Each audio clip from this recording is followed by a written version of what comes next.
In this video, we demonstrate our modal warping technique for real-time simulation of large rotational deformation and manipulation.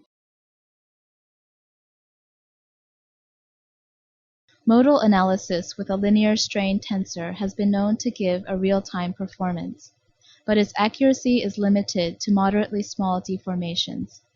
This is because the mode shapes are not accurate for large deformations.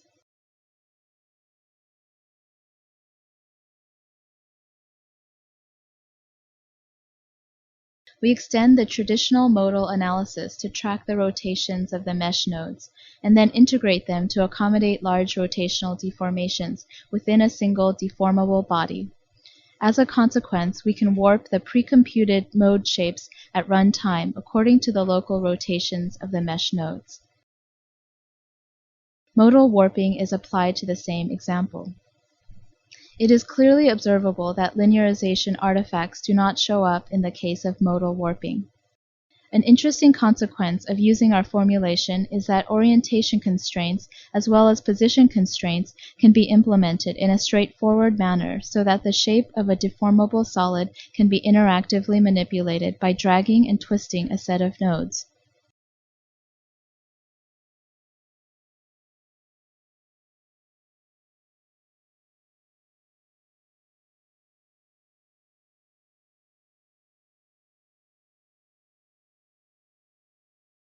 The manipulation constraints can be used to animate deformable parts of a character. In this example, the only deformable part is the pot-belly torso. The two yellow spheres represent the dynamic position constraints, and the RGB axes represent the single position orientation constraint. All the mesh nodes contained in the rigid pelvis at the initial setup are associated with static position constraints so that their movement coincides with the pelvis. We experimented with 3 different material properties. From left to right, the materials are getting stiffer.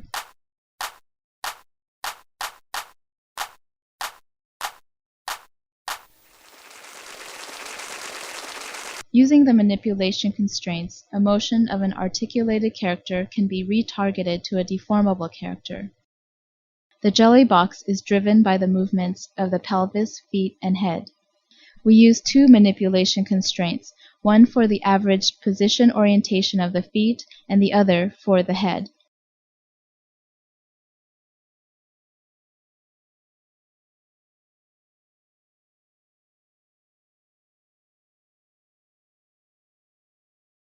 We have also experimented without modal warping. The position orientation constraints are replaced by the position constraints. In this case, linearization artifacts are apparent. Moreover, the subtle movements of the head rotation can't be observed without orientation constraints. Next, we make a dancing duo. Each flubber has 1 position orientation constraint for the head and 5 position constraints for the torso, elbows, and feet, besides the static position constraints attached to the pelvis.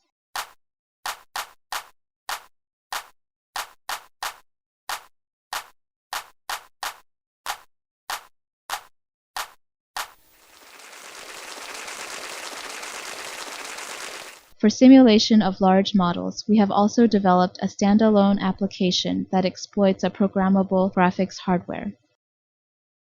The rubber dinosaur has about 30,000 vertices for display and 2,000 nodes for the finite element method.